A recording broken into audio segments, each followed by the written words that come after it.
How are you doing? How are you feeling right now? I'm feeling a bit exhausted. I had a lot of steam earlier to record the podcast. When we first started today and went out into the world, but I think that no matter how I've been flipping it or dipping it, I just am feeling a bit deeply, deeply exhausted by all the staring and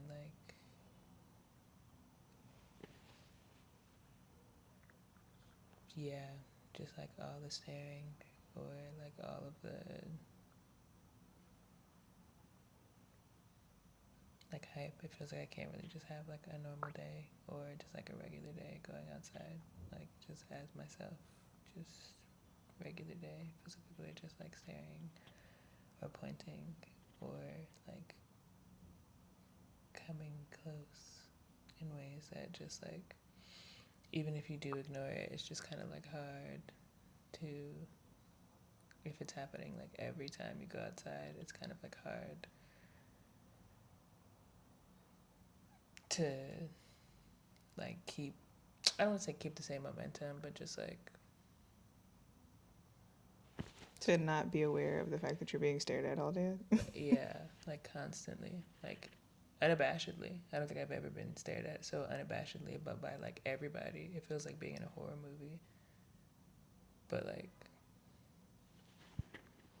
no one's told me who the killer is yet. Or what's going on? Yeah, or where. We're clearly not at the climax in the movie yet, but it's just there's no climax. We're just always in the weird world building. If this was a horror film, so. That's just tiring. That's just tiring. And I feel when I got home, I kind of just crashed. I didn't want to talk. I didn't want to And I feel that's been happening a lot. I start the day feeling real ready to go outside, and then getting into it, and it's just as the day goes on, it's just a gradual and not necessarily in terms of mood, but just Energy level. energy level. It's there's no way. I don't. Well, maybe there is a way that I just haven't come across yet. But it's just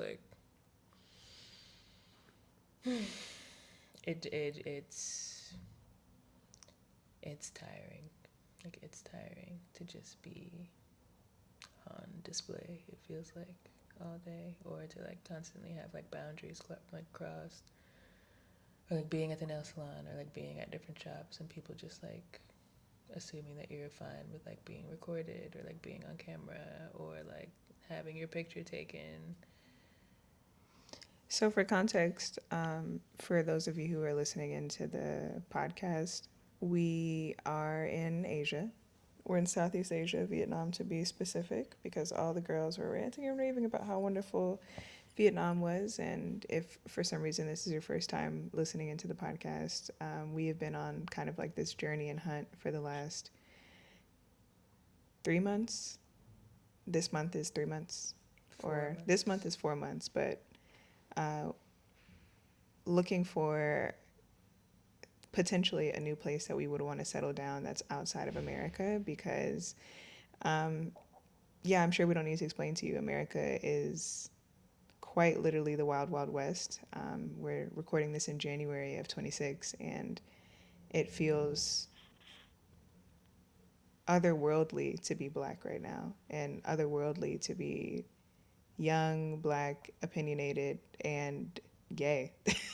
And okay, so we were at the nail salon today. We finally decided to treat ourselves, and probably can't see my nails from this angle, but we got really cute manicures. But when we were at the nail salon, the what started off as a really quiet and regular nail salon experience went from yeah, it went from just a really regular nail salon experience to just oh, where are you guys from? Okay, we're from the US. Oh, cool. How old are you guys? We're 26 and 28. We find out that there's only 3 girls working there, and we find out that they're all kind of like within our age group too. So we're like, okay, cool, cool, cool. And then as they start finishing up my hands, they like want to take a picture of my nails, which is not like abnormal, especially if you're proud of your work. But then after that, it just like escalates from there. It escalates from there, and they basically start trying to like take pictures with us, like take pictures just with us in Not general. trying, succeeding. Yeah, not trying. They just like pull out their phones and start like, they didn't ask or anything like that. They just started taking like pictures, and then it wasn't even like one picture. Okay, you saw black people today. Wow, right? Congratulations. Cool. But Beyonce then was here. Beyonce and Beyonce were both here today. But then they decide, okay, a picture is not enough. Now we want to record a video. Record a video of what exactly? I don't know, because it's not our nails. Like we're just in the video like, Like, imagine hi. if you're at the nail salon, just getting like a regular, like in the pedicure seat, and your nail tech then pulls out a tripod, A sets it up, tripod. puts the phone on there so Panoramic you view. and the people next to you are in there and the workers are in there, and then just starts like waving at the camera like hello. Hey. And so that was already one thing. But then I think for me, the straw that broke the camel's back was when she took her phone, like after doing my pedicure, where my feet were not washed, mind you. Like we walked It was a there. dry It was a pedicure. dry pedicure. And then they took the phone and started snapping pics of my feet. Whoa. Whoa. Who is this for? Listen, I don't know what they got going on in Vietnam, but that is not, that is high commodity. I feel like I'm scared to even say that somebody else got a picture of my feet. Like I honestly didn't want to think about it too much, because the fact that somebody else now is just The walking cash is around, probably rolling in right yeah, now. with a picture of my brown chocolate toes in your phone, ma'am. So we've just had a lot of, and that's not like an isolated experience, right? Because like we have been here for what, 3 weeks, 4 weeks? Three Yeah, weeks. this is week 3 for us, and we've tried. We already have to like go. We're two people who I would consider us two introverts. Would you say that? And as two introverts, I feel like we have both really, really perfected the art of like gearing ourselves up and gearing each other up to go outside and face the world. And that's something that we've had to do with an even deeper consciousness as we've been overseas, and especially as we've been in continents that we've never been before. And here we've had to kind of work ourselves up every single time to go like shopping, to go skincare shopping. We really needed skincare when we first got here. We really needed, I'm still on the hunt for hair products. Like I don't know if you can tell what I got going on in here, but I flat twisted my hair, and I'm hoping for the best. But anyway, we just needed like groceries, skincare, a new pair of shoes, stuff like that. So we've went out into the city to go to the store like 4 times since we've been here, and every single time, someone has either asked, not asked, that's sorry, that's not correct. Someone has either just straight up started taking pictures of us, Or or started trying to like herd us into taking pictures. Like, okay, here, like if it's a step by step process, it's like, okay, yes, you make the purchase. Okay, now we're gonna move over here. Sit right there, and we have to be like, no, no, no, no, like no I don't want picture. my, what if I feel bummy right now, like, or what if I don't like the way that my, like, for example, hair looks right now, because you guys don't have any fucking hair care products here for black people. So um yeah, like the first time we were at like a skincare store, just like very briefly, we were at a skincare store. um I get this face wash that, whatever, like I buy a face wash, and then the girl who was kind of helping me with the face wash, she, like, mind you, nobody here speaks like English. I don't expect them to. That's not the complaint. I don't expect anyone to know English here. But it just makes the situation like worse because there's a huge language barrier.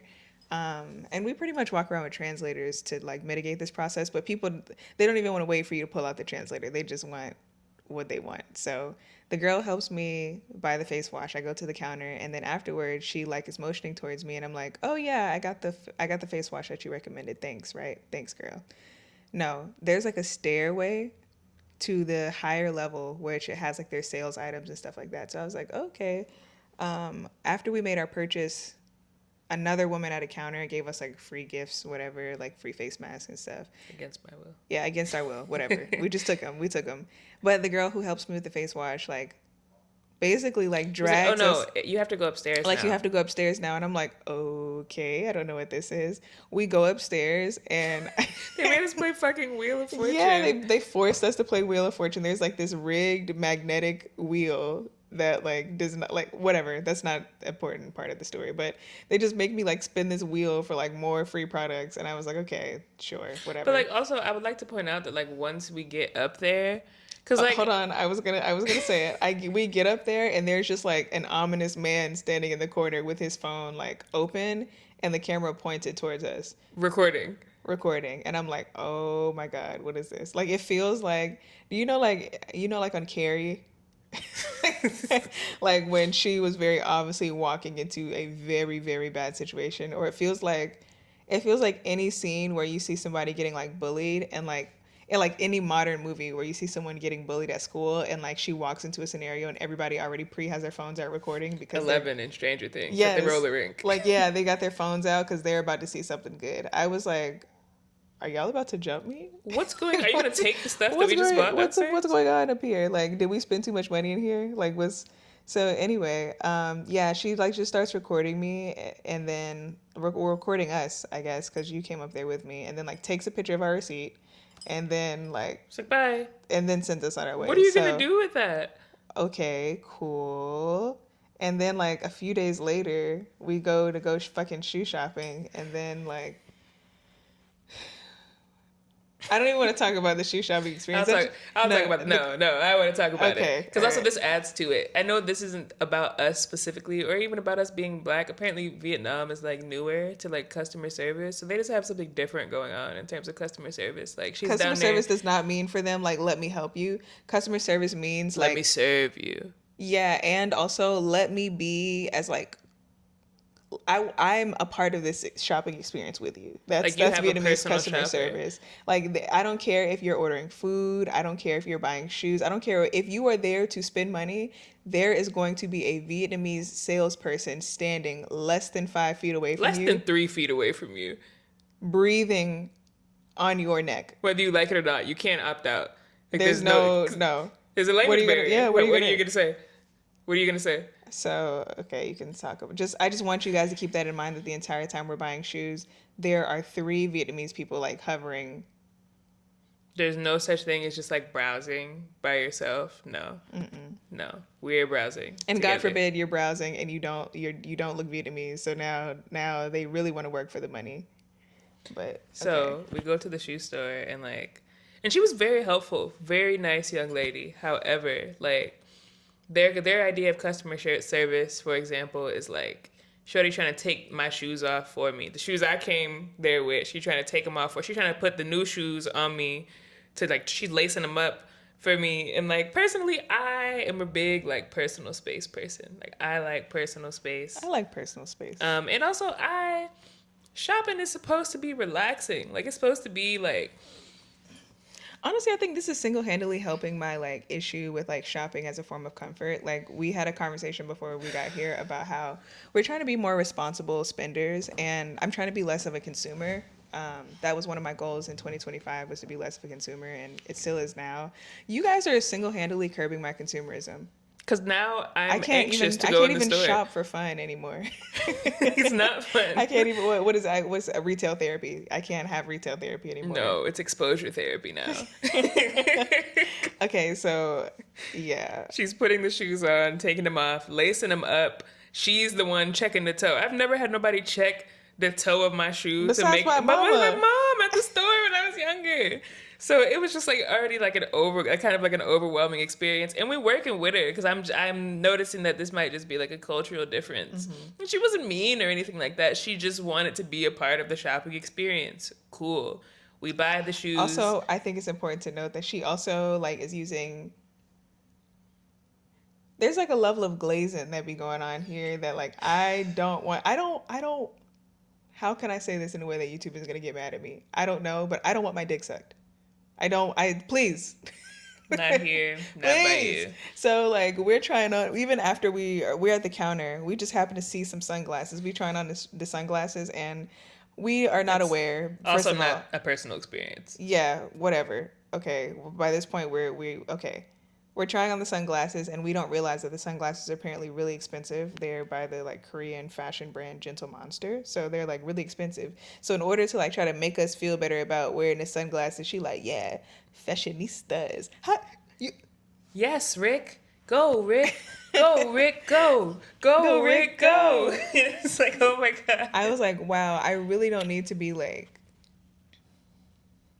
hyped into this purchase. Like, if you can just let me try, I just need a new pair of sunglasses. And if I did need to be hyped into the purchase, I have a hype buddy. Like, I like going shopping with a friend or like with my partner because we like to like discuss the purchases. Do you like these on me? What do you think of the shape? Fashionista. And there's always just like a third person It's now, just like now, involved. like Just we like, have like we have paid for a bestie, like to come.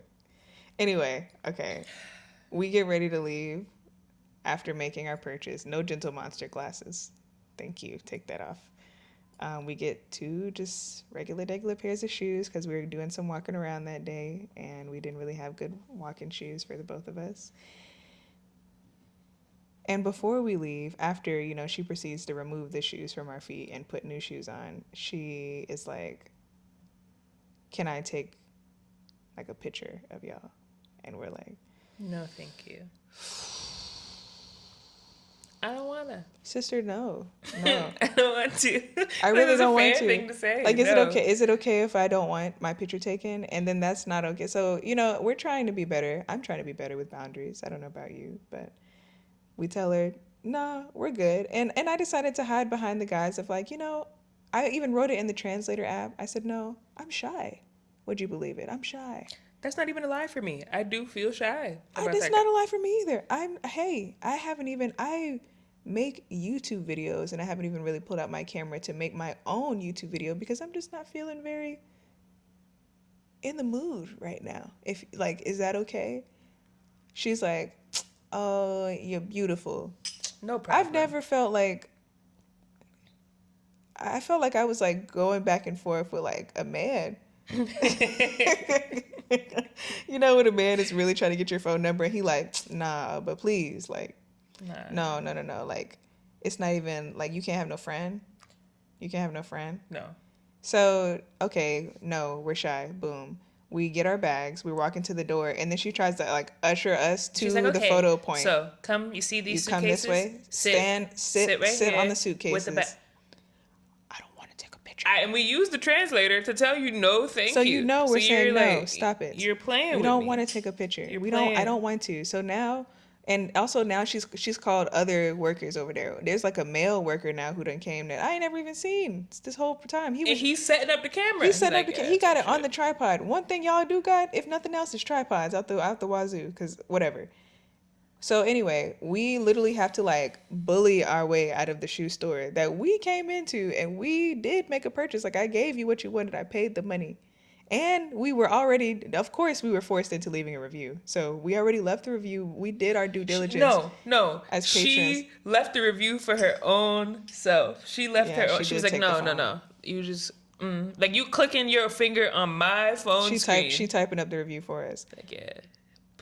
She's pointing at 5 stars. How you know I want to leave 5 stars? What if this was a 3-star experience for me? So, all right, cool.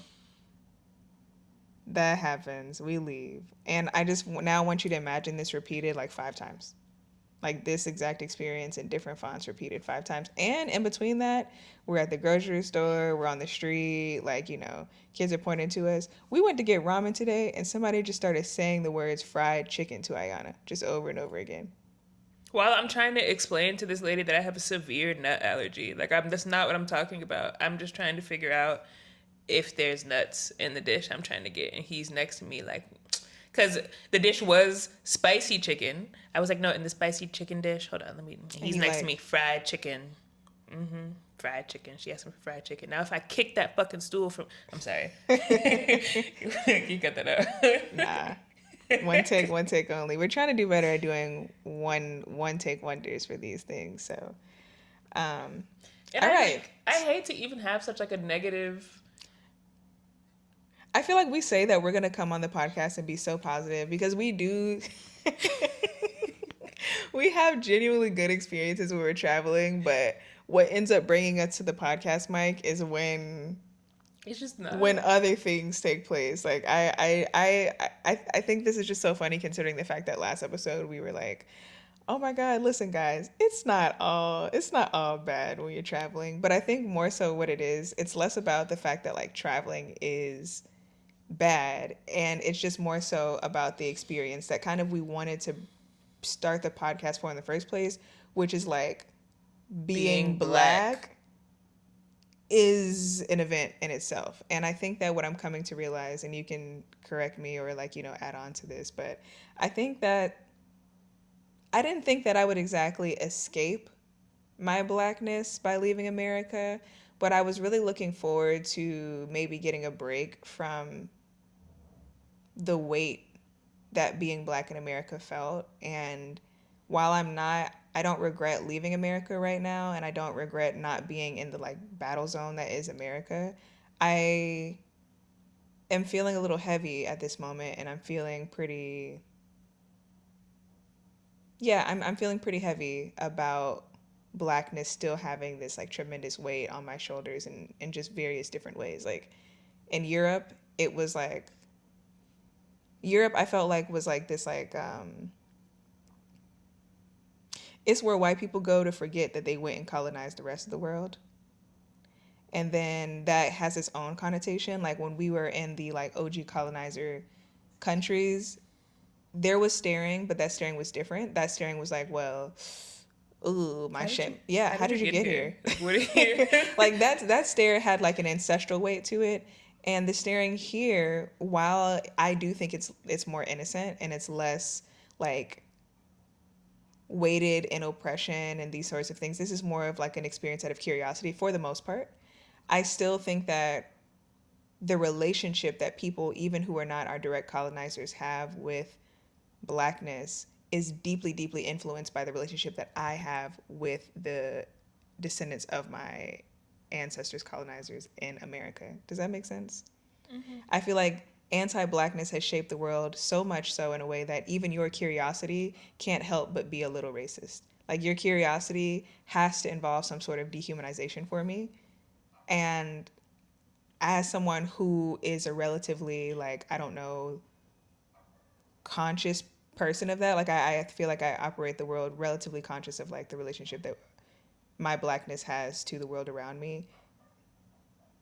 It's just a lot, bro. Like it's just a lot. Like it's been a lot. Like, and I think that specifically in Asia, somewhere that is so like homogenous in terms of like community, and because like you were saying about how like in Europe there wasn't as much staring, even though there was staring, because at least they have like more exposure to black people. Whether it's good or bad, they know bad. that we exist, and they know that we are not like it's not a rumor that black people exist. Yeah, we exist. Like yeah. You might see one or 50. It just depends on where you at. But I feel like in Asia, it's kind of felt like a good analogy would be like going to a baseball game and then putting you on the mega screen, the jumbotron, and never taking the camera off you. Like you're going to get a hot dog and you turn around and like you're still on the jumbotron.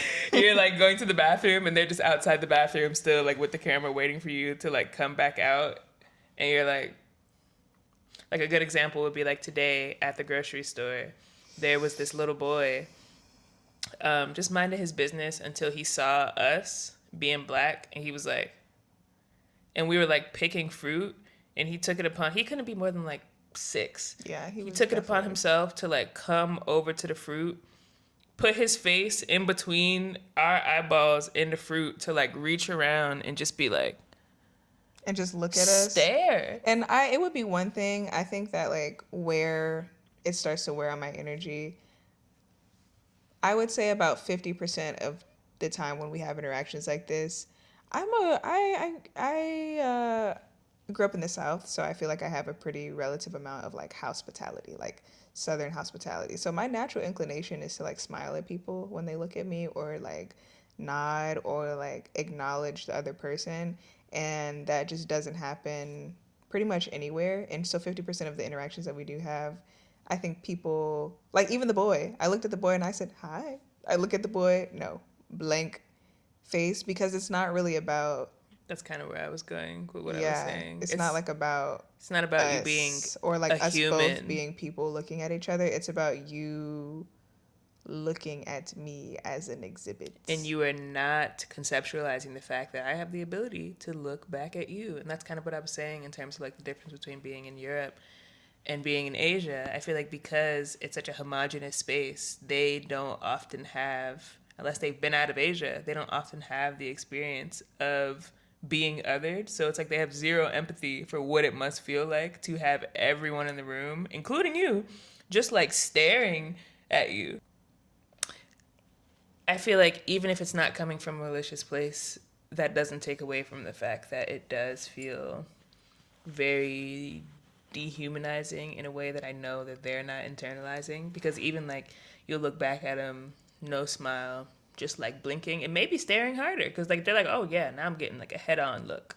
Like, yeah. So it does feel like being In a just zoo. like in a glass box with wheels on it, just going around, and people feel fully like they think it's like a one-way mirror, like that you can only Yeah, it definitely feels like someone's looking at you through. It feels like staring at people through a one-way mirror. That's a perfect way to put it. like it doesn't make them uncomfortable. Yeah, it makes no difference. Yeah, no, just Some they should. people, some people become kind of aware of themselves when we stare back, or when we react to them looking at us. And I'm sure we'll find better ways to navigate this as time passes. But I also wanted to kind of use this as a segue to talk about like a second, like the other side to this coin, which is the fact that while these people might not have ever seen a black person in person, that does not mean that our culture has not been felt here as well as around the world. And I think that I, I'm just going to bring it in like this. It has been so very bizarre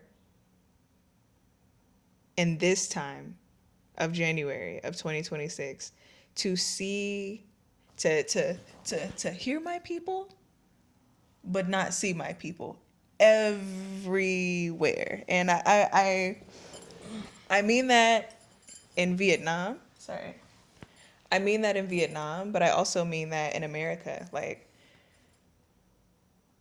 two instances, and I want to see if you can like find the similarities in these things. We decided we thought we were going to do some really cool like clothing shopping here. And we've been trying to rebuild our wardrobes. And one of the places that we found online, everybody multiple times have been talking about this place here called the New Playground. The New Playground was supposed to be, and they said like, okay, my fashion girlies go here. Like, if you can find a lot of cool local brands and stuff here. So I was really excited. I was hoping to see something different, something new, and maybe add something really eclectic to my wardrobe. And I didn't do a lot of research before I went to the place. What me and Ayana saw when we got to the New Playground was a dark corner in the mall where like 100 to 200 Vietnamese people were walking around in their best black person cosplay. Everyone was dressed like Chingy. Everyone was just like dressed like Chingy. Everybody was dressed like Soldier Boy. In the like, everybody was dressed like, it's like everybody was frozen in the Wipe Me Down era. Tall tees, fitteds, do rags. Like, what waves are you swimming? Like, what do you? Also shirts with random American phrases on them, like Boston sucks, or like New York. Oh, they love the New They love York New like York. symbol, like the NY, like the little jump on the fitted. Fake New York Yankee caps. Jordans. Jordans, big baggy jeans, denim skirts, They and sagging. Like, what's going on? They got grills on. They got grills. While like, They're playing. hold on, I like black music. I just want to leave it there. I want to just say black music. Nah, I think it's important to say what I wrote black about music. this in my Substack article, so I just wanted to. If you want like a full and more like detailed account of like what happened, I just want to put that there. This video is sponsored by This video is Cleopatra's Mind on sponsored Substack. by my personal Substack. But nah, it was atrocious. They were playing like blackety black music, like very vulgar, Uncensored, because they don't know what the fuck they're saying. uncensored black music. And it was bizarre. It was bizarre, and that's not what I was expecting when they said that. Oh yeah, like if you're into fashion, you're gonna come to the new playground. And what made the whole experience so much more bizarre is that like in this mall that we're walking around, we're trying to look at the stores. Like I saw it and I said, okay, sure, fine, right, okay. And But we're you would walking think around. that like us, because we're the only black people in there, you would think that they had just been caught red-handed. That The they way saw a that people were ghost. staring at us. And hold on, they were not only staring, but like looking at us as if we weren't supposed to be there. I think that was the craziest part ever. Like you have people in this mall looking at us and like literally like pointing and laughing. I beg your pardon? What the fuck? What's funny? What exactly is funny? Especially, because what's funny to me? The fact that you are dressed like my cousin right now. Like you dress like my cousin, and my cousin has no idea you exist. But I'm sorry. Go ahead. This has been like really, really like freaky to me. It's like, can you imagine walking into a room and everyone has like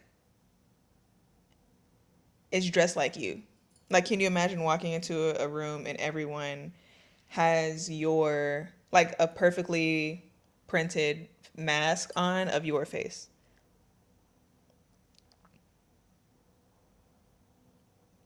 And I think that in a time period, and they don't want you there. And they don't want you to be there, and they don't want you to say anything about it. One thing that we said to each other after we left was that it felt like when you are like a kid and you are in your mama house and you got her heels on and you like trying on her heels when she not there, and then your mama walk into the room.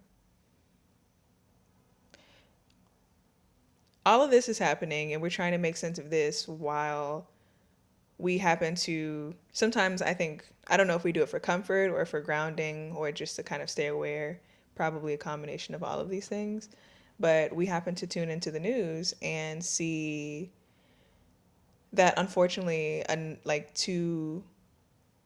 we saw Renee Good was murdered by ICE agents in Minnesota last week, and then very shortly after there was a second killing, Alex Preddy.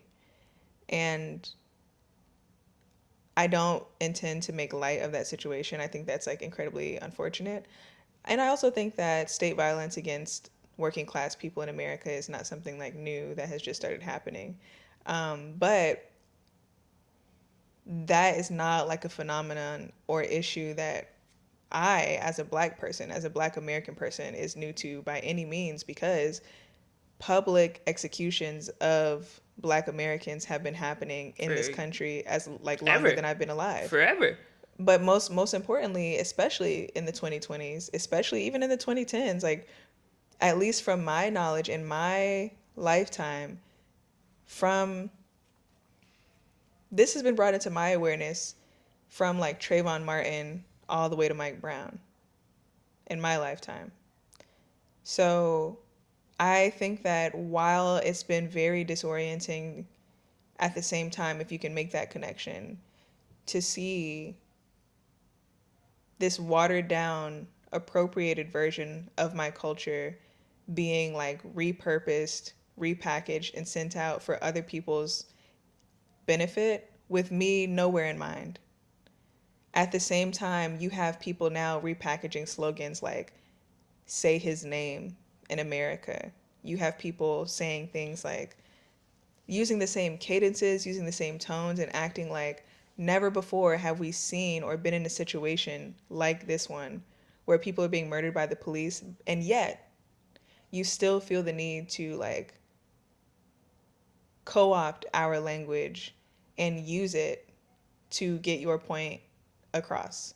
And I know that this could probably not be the most like productive conversation, but I feel like this is our space where we can express frustration in those things. And I, in my best mind, right, like in my most productive, yes, to freedom, revolutionary like mindset, cool, I can understand that this is a ripe and wonderful time for solidarity, and for us to understand, yes, the common goal that we have here and the common benefit that we have here to advocate against state violence in America. But at the same time, I won't sit here and act like it's not completely frustrating and annoying And just tiring. and It's tiring. really, really tiring. Like I was listening to Democracy Now!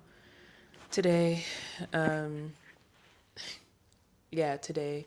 And it was really, really jarring because I, on one hand, am very supportive of people speaking out and like clapping back against things that are wrong, right? Mm-hmm. However, hearing the white people um and how like surprised and like aggrieved they were in the things that they were saying, like for example, there's an interview of a white woman in Minnesota who was out protesting, and she said something that I thought was really important and kind of ironic, in reference to the killing of Alex Preddy. She was saying how this just really, really spoke to her because it could have been her.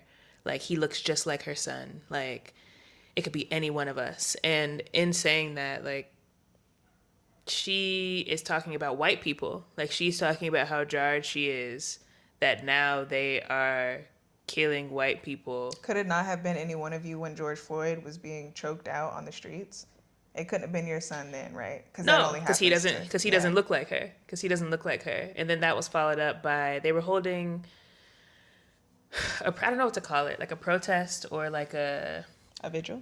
maybe a vigil. She was giving a very powerful speech at the Target Center in Minnesota. This white woman, and she was adopting the cadence of a Pentecostal black preacher. And that, as someone also who's raised in the Pentecostal church, that really rubbed me the wrong way because it's like in conjunction with this experience that I'm having in Asia, right? And all the things that are going on and have been going on in America, it feels just like really, really exhausting to have black people always going through like the fucking ringer, like always going through the ringer, and it never mattering until it's time to consume or until it's time to like take what Until you it's time to need use it for your from us. advantage. Because even the whole like say his name thing,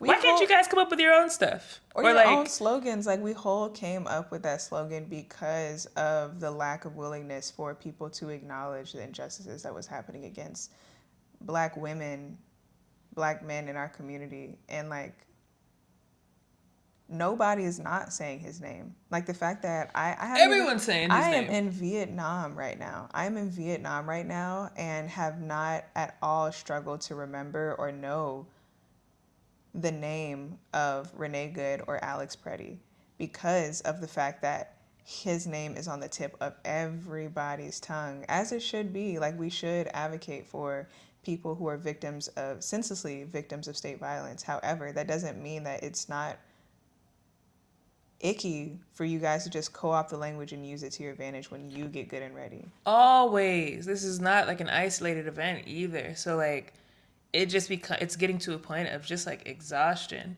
The whole reason, not the whole reason. I think that one of the biggest reasons that we're in a situation like this in America is because of white people's willingness to look the other way when it's not them. But Or just it's empathize with people who are not them. To the point where like now they're like so surprised where it's now authoritarianism, they're Nazis, they're all these things that like They're moving like Americans. They're not moving they're like just Nazis. American. They're moving like Americans because y'all have been doing this like y'all have been enacting this type of violence in your country. You're just shocked to see it on the mainstream happening to you. And this actually brought like a thought to me, like that I had been even wanting to say to you, which is like, yo, I'm tired of being the bigger person. I feel like in order to be like a black person, and if you're a black person who is concerned with like freedom or with just like the advancement of society in a positive direction, it feels like you constantly have to make yourself the bigger person, and you constantly have to erase any sort of pride, any sort of like bitterness that you have. But like, I'm feeling bitter right now. I'm feeling bitter right now, and that's just gonna have to be what it is. And sometimes like there's a lot of like senseless conversation that's going on right now, at least from what I've seen amongst like black people on the internet. Being off of TikTok and being off of like basically every platform except for YouTube and Substack has kind of shielded me from that. But what I have seen is a lot of like infighting, specifically in the black community, about like how we should interpret all of this like all of this that we've been talking about. And while I don't think that is good and I don't think that is productive for black people to just become counterproductive to the struggle or become counterproductive to efforts towards freedom, I can't sit there and act like I don't know where that's coming from, or I can't sit there and act like I don't understand how you could now just push a group of people into having really, really messed up views or really, really backwards lines of thinking, because it could be so easy. Like, if I'm not somebody who is constantly having to put my pride to the side or constantly having to be the bigger person. To do what? To handhold white people to the point, to what we've been Yeah. saying the entire time. I could That's see a just lot of people like I understand why there were so many black people at the start of all this when Trump got elected again. I can see why so many black people were like, "Hey, black people, sit this one out." Honestly, there's even a level to which like that has influenced our own selfishness and doing what the hell we want to do with our lives, and why we're just like, you know what, we're out of here. We're out of here. We're just gonna go to like other countries, and this again. I never expected it to be roses and dandelions. I knew that Southeast Asia had anti-blackness. I knew that Southeast Asia had these different things going on. But you know what feels a lot better? Not feeling like I am at risk of state violence in a country that is supposed to be my home. At least in Vietnam, people have a reason to be unfamiliar with me and act a certain way. And as again, for every bad interaction that I have with people, I do have a lot of good interactions with people. Right after the fucking fried chicken incident in the restaurant, we had like two positive interactions, like where a dude outside literally just wanted to say, "Hey, what's up?" to us, where people come up to us and are trying to like practice their English and say hello or meet us halfway. Like, for as much as people don't speak English, it kind of warms my heart more to see people making that effort. And also in a country where I can cut them a little slack of it being Vietnam and us having a common enemy, in the sense of like we both have had a really, really hard last couple hundred years at the hands of like American imperialism. Like, that's something I can empathize with. And I know that in my home country, where like, and I'm talking about in working class black environments in the hood, like, we don't got the best sentiments about Asian people. Like, you know what I mean? Or like, there's not always the, most politically correct sentiments about Asian people. So at least I can empathize with that. What I can't empathize with is a country that is like in every way, shape, or form making it harmful for me to live and exist and thrive there, while constantly also pricing me out into what seems to just be like a trap to either go to jail or be homeless and then go to jail, or tap dance for them so that they tap can dance for continue them, to consume my culture and and profit and off of and it. sell it to the point where you got people in Asia with the chinky hats on. You got people, you got Asians with bone straight hair wearing do rags. Now tell me how you work that one. How do we work that, guys? They perm their hair into high top fades. Answer quickly.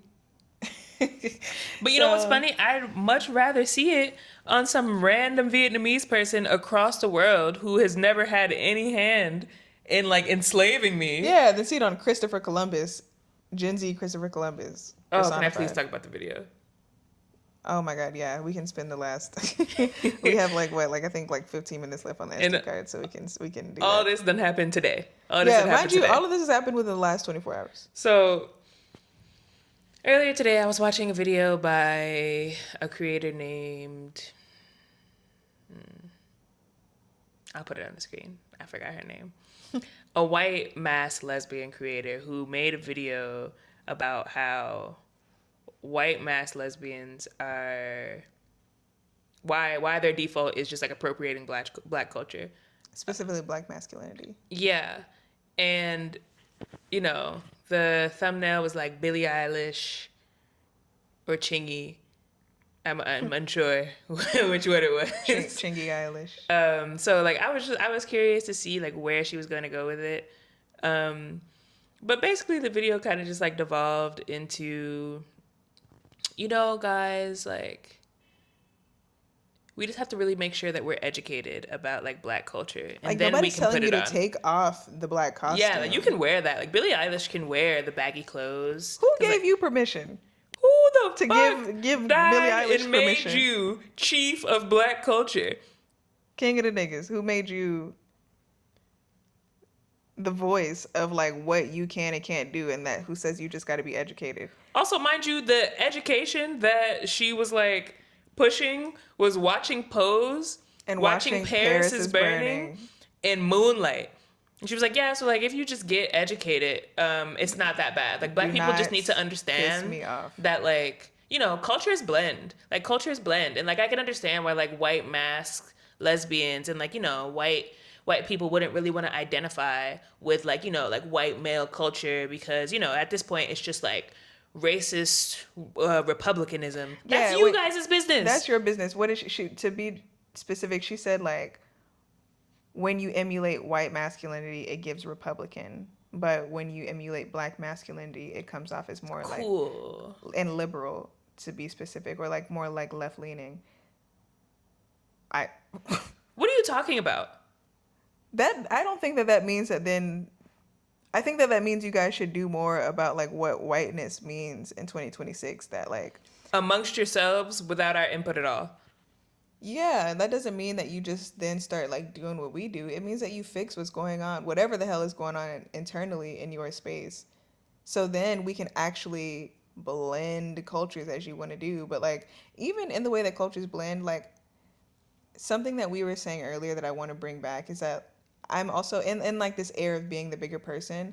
I don't like compromising in the way that y'all want to compromise, because your version of compromising in any regard, in this like in the taking our fashion, in the like co-opting our language, everything, your version of compromise is you just like siphoning off and blood sucking everything about black people, and then like expecting us to be okay when you hand out like crumbs as a consolation prize. And I know what that looks like now because I survived the black screen epidemic of 2020. Oh. I survived, like we made it through the token The blue bracelet. yeah, well, I was gonna say the token TV shows, the toss, like visibility opportunities, and that clearly did not do anything for us because we've only descended further into fascism.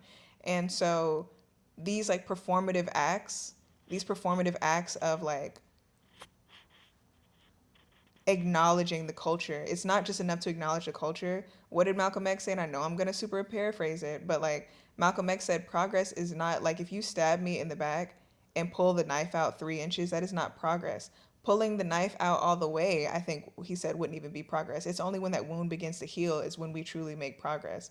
You guys have not even begun to pull the knife out. That's like saying like, oh, like, well, if I just stab you and then pull the knife out a little bit, but like acknowledge that the knife is there, then like we can definitely keep this bad boy going. No, And we I don't want you to can't. talk about it all the time. Like We I don't want you to cannot. talk about it all the time And because we're moving forward. I want to push back against this. Like, part of me has felt really bad about calling this behavior out and figuring out how I'm going to navigate going about my discomfort with seeing this sort of stuff as I just get older and as I navigate through life. But something that we talked about earlier was the fact that like I know what compromise looks like. I know what cultures blending looks like.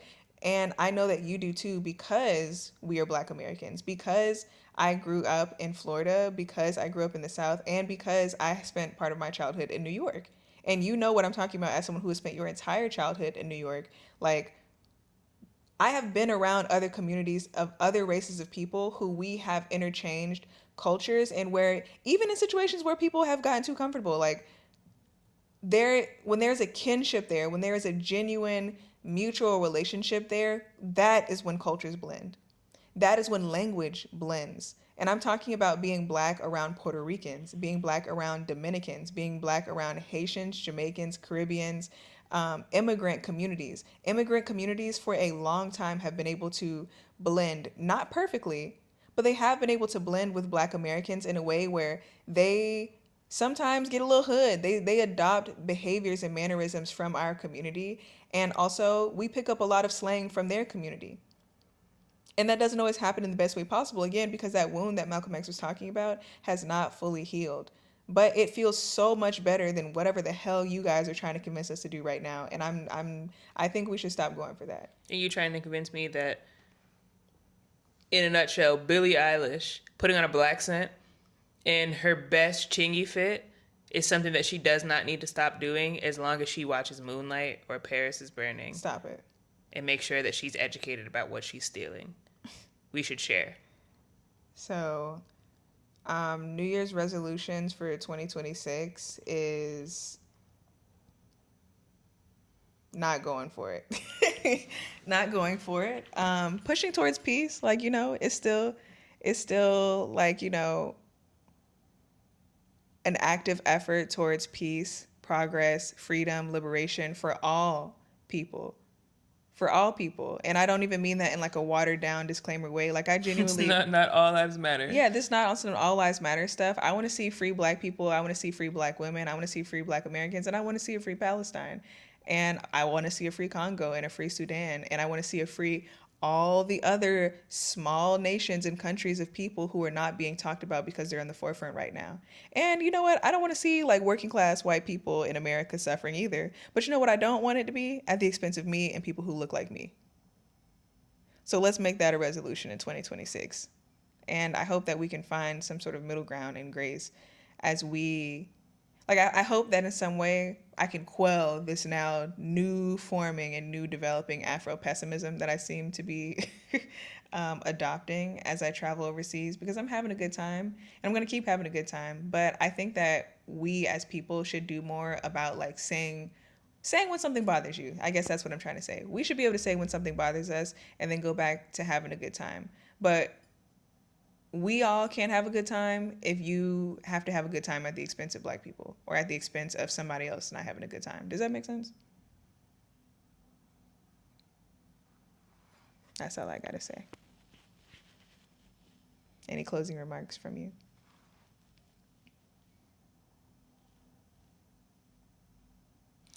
I just think it's a bit exhausting. Like, it's really exhausting and like disheartening, and it makes,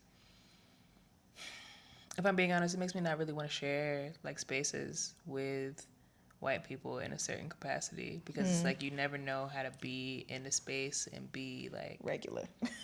just chill. Like, I think that what happened in Minnesota is wrong. I think that what's happening across the United States is wrong. And honestly, who am I to tell y'all what y'all need to do within your community and within your space to figure it out? But I think it's really, it's like if we're all like huddled in the same room trying to figure out like how we can come together and what we can bring to the table. It's like white people are always coming to the table empty-handed and then seeing what everybody else got on the table and just going like this. Yeah. Like just like sliding it towards them and being like, this is good, y'all. This was great. It's like having a supervisor that don't do shit. It's like being a part of a group project and that one person who never does anything in the group but still tries to take the grade with everybody else. Yes. And then be like, well, this is a group project. Well, don't we want to all succeed? Don't we all want to get a good grade? And it's like, yeah. Yeah, but we all should also help. Like, we all should bring our own contributions to the assignment. And that would be great. Not understanding. Like, that would be great. Instead of you just looking over it and like copying from my paper and then just like paraphrasing. So So stop it. That's kind of what I want to see this year, and I don't want to hear nothing about anything that Black people have to say in terms of like being tired, just being like really, really tired, because this shit has been happening, like you said, since before we were even born, and it's just like, what's the word I'm looking for? Anticlimactic sometimes to like, I get that amongst y'all, it now coming into like your spaces is like, OMG. like y'all killing white people? Oh no. Oh no, no, no, no, no. This has to stop. But like, they've been killing black people. So like, excuse me if I don't want to join you in your like extreme shock and outrage. It's definitely not right. It's definitely like not something that I'd like to see continue happening, and I do think that people need to speak out about it. But I think that in you guys's like circle, in your community, amongst yourselves, you guys need to really unpack like what's going on over there. I'd like to see some pizzazz, some individuality this year, guys. You know, some self-reflection, some unique self-reflection, and some accountability. Because even in terms of that video that I was talking about, I think that there's like something specific that I'm trying to put my finger on that is synonymous in like all of these situations in which we're talking about white people. Being able to identify the problem, that there is a problem, but being unwilling to compromise on like what you need to do to stop being a part of the problem. Mm-hmm. Being like, oh no, like we're definitely like appropriating their culture. We're definitely stealing it. Don't stop. We have no plans to stop. Yeah, we have no plans to stop. We're just gonna learn more about it. Like we're just gonna learn more about it. So like maybe that's a good compromise. So we can be better thieves. Yeah, so we can just be better, more covert thieves. I just think you guys should learn how to share better. Like I don't think that's Yeah, I don't think you understand sharing. And like in the speech that I was referencing that woman gave at like the Target Center or whatever, in terms of like what's happening in Minnesota, I don't think that she said anything wrong. I just don't get why you have to say it in a black accent. Like I after this I would love to go and like listen to that, but I have a feeling it's gonna upset me. But I still want to listen to it. It was like one of the most ridiculous things I have ever heard in my life, and it's just like and what's she doing? Like a "We shall overcome." Yeah, like she is Martin Luther King up there. And I just think that it's very ironic. Especially right after MLK Day. I just think that it's very ironic that you were able to use all of the things that we came up with while we were fighting against this issue in our community, police brutality, black death, just like black death being publicized, being put on TV. You're very like, it's very easy for them to be able to identify what we were doing over there, say his name, the cadences in which we were using our speeches the different slogans, the different phrases, but being completely unable to like make the connection. There's like a very, very big disconnect. Yeah. You don't see yourself in me, but you call yourself an ally. You don't see any similarities between the black community and the white community until it is the white community that is being treated like black people. There's no problem as long as you're not being treated like black people. But as soon as you start being treated by black people, it's oh no. Well, what did the black people do to combat this? Yeah. No. I don't want to hear that. Yeah, it's just super disheartening, and I think I'm just tired of seeing everybody with my stuff on. Like I'm tired. You want to snatch my fucking chain back? Give me my chain back. Oh, brother, and it does feel it's like a very specific type of bitterness that I really am going to do some like personal work around, but like personal work. I don't want to do it with y'all. Like I don't want to do it with y'all. I would like to do it in the spaces where like this, like where I'm talking to the people who I'm talking to. I can't keep fooling around with y'all in the ways that we've been fooling around with y'all in the past. I don't have like a solution or answer. Like I don't know where we're gonna go from here, but I would like to acknowledge the fact that I want to do something different. Also, one of the last things I was gonna say, or that I had a thought when you were saying that, was that like even her using that cadence and them taking on these things, like taking on our aesthetics, taking on our language and stuff like that. So you were listening, huh? You just didn't care. You didn't do anything. You were listening and you could have mobilized. Because you know what I haven't seen? Nobody talking about no posts, no black boxes, no No, well, why don't we all just put like an EMT logo up, Because that's not enough, right? or not an AMT logo, an ICU nurse, like the Because you emblem up. recognize that does nothing, right? You realize that material action is required in order to change the circumstance that we have found ourselves in. As soon as it's a white person.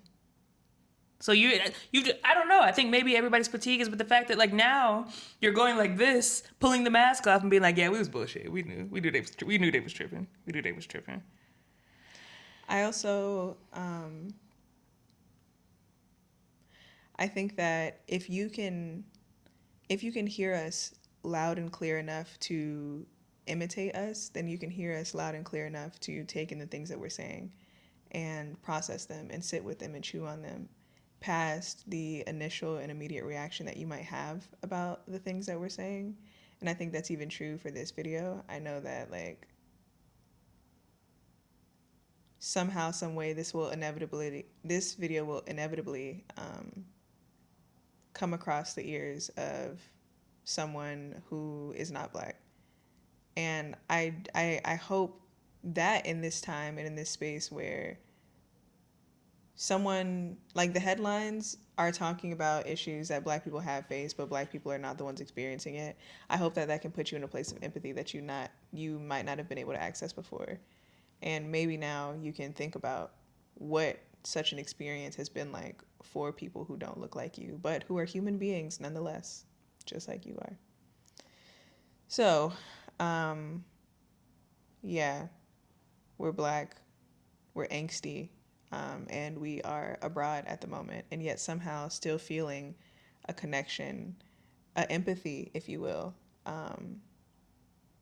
and the parallels of our life at home and abroad.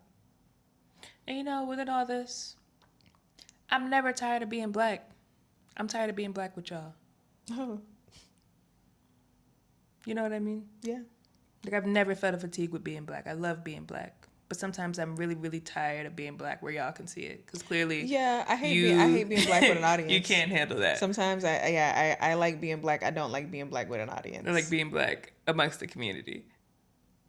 I enjoy being Black with Black people. I enjoy being Black in common spaces. What I can't do is be Black in a glass box, especially a glass box that I know now is not soundproof. You hear me in the box talking, you just don't care. So I don't want to beat a dead horse. I think we should round out our video here. We obviously had a lot on our heart for this episode, and we will go back to our, I don't want to say go back to our regularly scheduled format, because the only thing that we didn't do in this episode was letters. So if you have something that you either want to say that you just want a space for, and you maybe would like us to read or acknowledge in the next episode, or maybe have some questions for us, it can be about anything. It can be about whatever you want it to be, or it could also be about how life is going for us abroad as we navigate this journey. It could be positive, it could be negative, but you can do so by either emailing us at grandmasbabypodcast@gmail.com. You can hit us up on Substack. You can leave a comment down below on the YouTube version of this video if you happen to be watching on YouTube. And if you should either just say that how we've been doing it is we've been having people leave the little envelope emoji down below. My favorite is the one with the heart on it, so I prefer if you leave that one. But you can leave whatever envelope emoji you want, and we'll read it aloud on the show. And I'm sure that somebody else who's watching this feels what we've been feeling, and I hope you're okay. I hope you're feeling all right. I hope you have had the best start to the new year that you possibly can. But I hope you are staying Black, staying positive. I hope that you are staying hopeful. And that's all I have to say to the end. Do you have any final remarks for the audience of people who gather to hear us? I hope you're meditating and doing what you can to, just find quiet moments with self throughout all this. And know that you're not alone in your frustration, and that conversations like this are okay. I feel like very oftentimes the general public that's not black makes it feel like conversations like this are not okay, and like the only right thing that we could say is like, we stand with you. And we can stand with you while also having, just thoughts. Mm-hmm. So I encourage you to share your thoughts and share spaces like these in private or in public, and stay black. Ashe. All right. Bye.